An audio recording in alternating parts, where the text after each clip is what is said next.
Welcome to the VXR dry system reset scenario.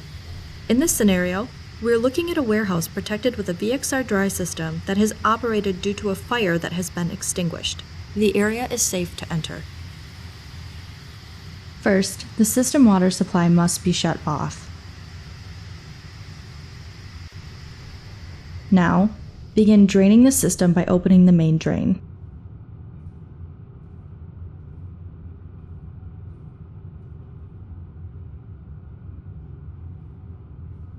Next, shut off the air supply to the system by closing the 1/4-inch isolation valve before the air pressure maintenance device and verify there is no pressure showing on the air supply pressure gauge.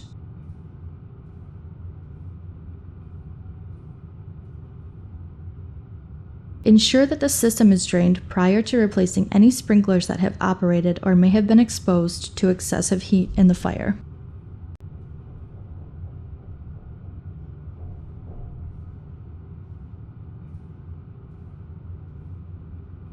Next, press the push rod on the VXR valve upwards to allow the clapper to drop down and seal against the seat.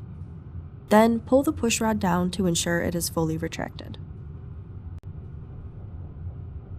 Next, re-establish the system air pressure within 5 psi of the set pressure by opening the air bypass valve. Once pressure has been re-established, close the air bypass valve. Place the air maintenance device back in service by opening the 1/4-inch isolation valve that was shut earlier. Partially open the water supply valve and allow water to enter the inlet of the valve.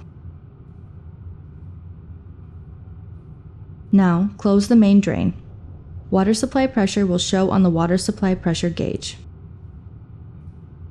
Fully open the water supply control valve. After the system water pressure is restored, any alarm panels that were activated will need to be reset to clear any active alarms. Congratulations, the system has been restored and the reset is complete.